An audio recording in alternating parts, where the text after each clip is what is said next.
Dr. Ofner, you're in charge of the IFIBR trial. What are the special features of it?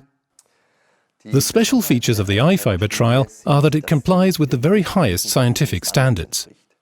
You have to imagine, in science, one speaks of so-called evidence levels. Now, the lowest evidence level is an expert opinion. An expert is consulted as to whether the product works or not.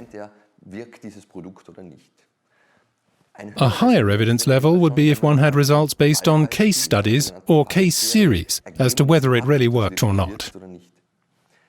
The next higher level would be to look at two groups retrospectively, where those in one group have used a product and those in the other have not. It is observed whether use of the product was more effective in, say, the reduction of back pain. An even higher level would be to compare two groups that have been targeted and assigned in advance. 20 patients lie down on a product containing substances, and 20 others lie down on a placebo product. But I make sure I know exactly who is lying where. That's an even better evidence level.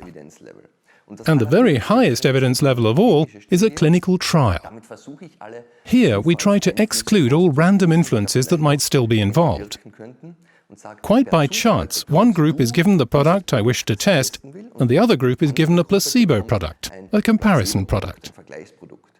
Then, over the next few weeks and months, we observe what changes occur in these two groups, and can then compare whether the group with the product I wish to test is actually better off than the one with the comparison product, or not. One then speaks of the highest level of scientific evidence. This is what the IFIBR studies all have in common. They meet the very highest scientific standards, so they're significantly better than a simple expert opinion. And are there any trial results yet? Yes, there are, for the first study, namely for the topic of back pain. A total of 50 patients were examined.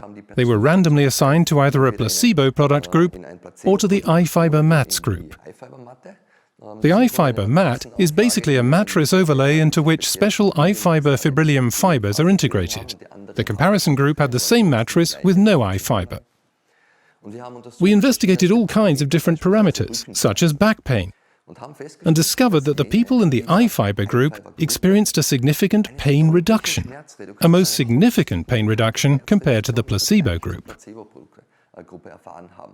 Of course, this represents massive value for patients who suffered from back pain for years.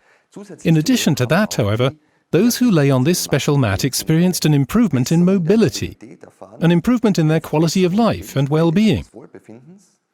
And most valuable of all, in my view, apart from the pain reduction, is the fact that those who lay on these IFIBR products experienced a significant improvement in sleep quality.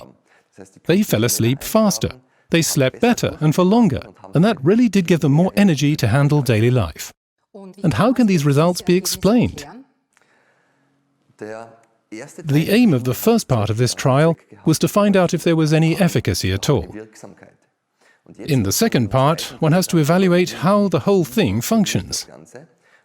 From laboratory results derived from product development, it's already known that IFIBR products, with the fibrillum fiber they contain, result in significant reflection of the body's own radiation. Today, it's known in medicine that this body radiation has massive health value. It's used, for example, in tumor diagnostics, so-called fluorescence diagnostics, and also in tumor therapy, so-called photodynamic therapy. Many people will know that infrared therapy, as used in red light lamps as well as in infrared cabins, also reduces pain. And it's from these light-reflecting properties as a basis that the IFIBR mat probably derives its effectiveness. But that has to be examined in the following studies, and will be part of the upcoming research. Dr. Ofner, thank you very much for this valuable information. Thank you.